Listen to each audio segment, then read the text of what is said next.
गरीब साध साध सब नेक हैं, आप अपनी ठोरे।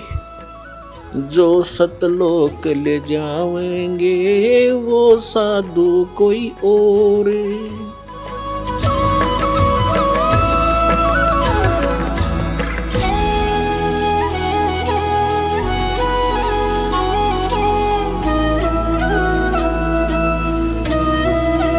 अब जो प्रसंग चल रहा है हम आते हैं उसी पर कि परमात्मा की परिभाषा क्या है और काल किसे कहते हैं।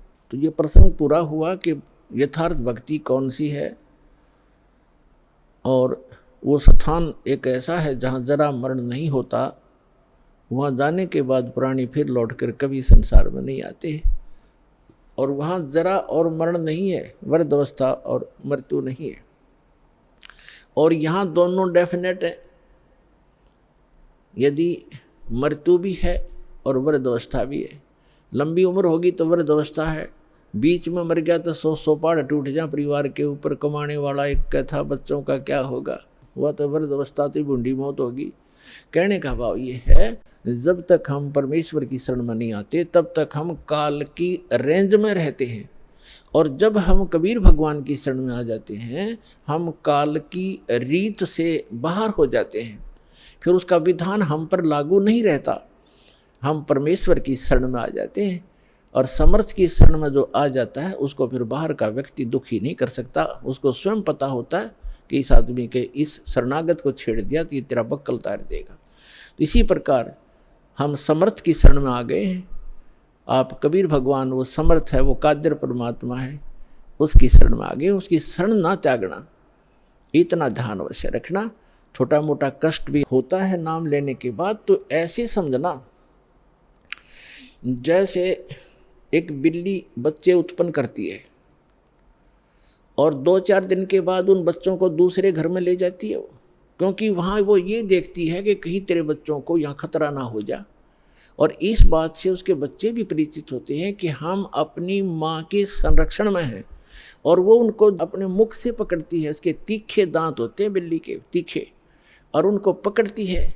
और बच्चों को पीड़ा भी होती है, वो ऐसे सुकड़ जाते हैं, ऐसे लटक जाते हैं, और महसूस होता है कि इनको दांतों का दर्द भी है, लेकिन बोलते कतई नहीं, चुपचाप रहते हैं, उस पीड़ा को सहन करते रहते हैं, क्योंकि उनको पता है कि हम अपनी माँ के साथ हैं। ये थोड़ा बहुत कष्ट भी है तो हमारा जीवन रक्षक है, रक्षा हो रही है। तो उसको उठाकर वो दूसरे सुरक्षित स्थान पर अन्य मकान में ले जाती है, सबको बारी बारी वहाँ पहुँचा देती है। कुछ दिनों के बाद वहाँ देखती है कि यहाँ भी समस्या है, तो तीसरे मकान में कहीं और ले जाएगी। और वो बिल्कुल नहीं बोलते, क्योंकि उनको पीड़ा भी हो रही है, लेकिन उनको विश्वास है कि माँ की मुख में हम भले ही पीड़ा हो रही है लेकिन हमारी जीवन रक्षा हो रही है। इसी प्रकार कबीर भगवान की शरण में आने के उपरांत आपको छोटा मोटा कष्ट भी है तो ना जाने आपका कौन सा पहाड़ जैसा दुख टल रहा है, ये विश्वास रखना, विचलित ना होना। यह प्रसंग चल रहा है कि धर्मदास जी ने कहा था कि भगवान यहाँ कितनी सुविधा दे रखी है भगवान ने, और इसको आप काल कह रहे हो। परमात्मा ने कहा, धर्मदास जैसे कसाई बकरे पालता है, उन बकरे और बकरियों के लिए वो कितनी सुविधा करता है, जिसकी अच्छी सेल होती है। एक बहुत बड़ा चरागाह बनाता है, उसको हायर करता है या मोल लेता है, और उसके अंदर शेड डालता है, झोंपड़ी डालता है बकरों को गर्मी और सर्दी से बचाने के लिए। उसमें जगह जगह तालाब बनाता है, छोटी छोटी तलैया सी, उनको पानी से भर कर रखता है, उनके लिए घास फूस वहाँ व्यवस्था कराता है। उस सारी व्यवस्था को देखकर वो भोले प्राणी ये समझ बैठते हैं कि हमारा मालिक, हमारा स्वामी कितना दयालु है, हमारी कितनी केयर टेक रखता है, सारी सुविधाएं प्रदान करता है, हिंसक पशुओं से बचाता है, चारों तरफ से बाड़ लगा देता है, और अंदर वृक्ष हैं, झाड़ बोझड़े हैं, फल घास फूस है, गर्मी से बचने के लिए शेड है, सर्दी से बचने के लिए व्यवस्था शेड है।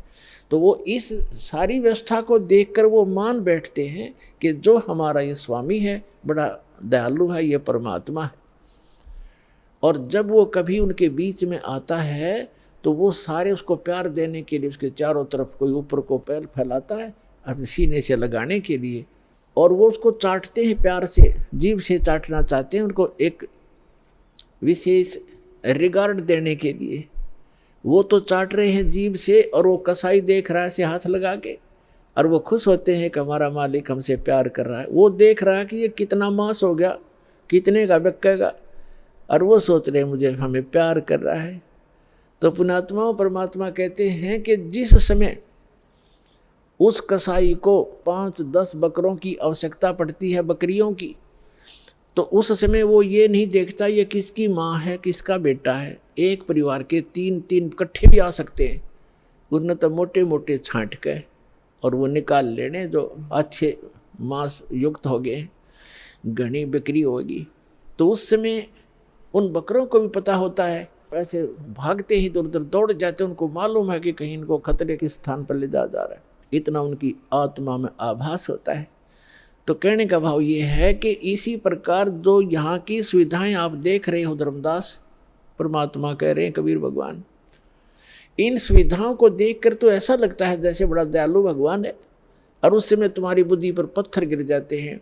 किसी का बेटा मर गया, किसी की बेटी मर गई, एक परिवार के 3-3, 4-4 सदस्य मर जाते हैं। यहाँ एक बता रहे थे, कोई सरसा से सत्संग सुनकर जा था, जिसके उस गाड़ी के अंदर 16 सदस्य थे एक का परिवार के, बूढ़ा बूढ़ा घर रह गया था, 16 के 16 एक्सीडेंट में मर गए। बताओ पुण्यात्मा, और उनकी कार और कोठियाँ और बड़े बड़े सारी व्यवस्थाएं थी, कुल नाश हो गया उसका। तो कहने का भाव ये है कि उस समय बुद्धि कहाँ जाती है आपकी, ये सुविधाएं किसने दे रखी थी, ये फिर क्यों छीन लिया 1 मिनट में। तो इसको काल कहते हैं, और जो केवल सुख सुख दे उसको दयाल कहते हैं, उसको परमात्मा कहते हैं। आप इसको परमात्मा मान बैठे हो, लेकिन ये परमात्मा नहीं है। यहाँ तो दुख के अतिरिक्त आपको कुछ मिलता ही नहीं, चाहे कितना ही आपको सुखी व्यक्ति नजर आता है इस झूठे सुख से युक्त, चाहे कोई मंत्री है, प्रधानमंत्री है, या कितना ही बड़ा सेठ है, और कैसी आपने उसकी सुविधा नजर आती है। गरीब आदमी तो सोचा ये कार कोठी वाले घने सुखी होंगे, या फिर ये अफसर हैं, कर्मचारी अधिकारी हैं, ये बड़े सुखी होंगे। सुख नाम की वस्तु नहीं यहाँ पर इस गंदे लोक में, सबके टेंशन ग्रस्त रहती हैं, सारा दिन ऊपर से दिखे चौपड़े और अंदर तो इनके खराब हो रहे हैं खोपड़े, किसी ने देख लेते, सभी टेंशन लिए फिरते हैं। तो वो टेंशन लेस स्थान जो प्लेस है वो सतलोक है, उसको सुख सागर कहते हैं, सुख सागर कहते हैं।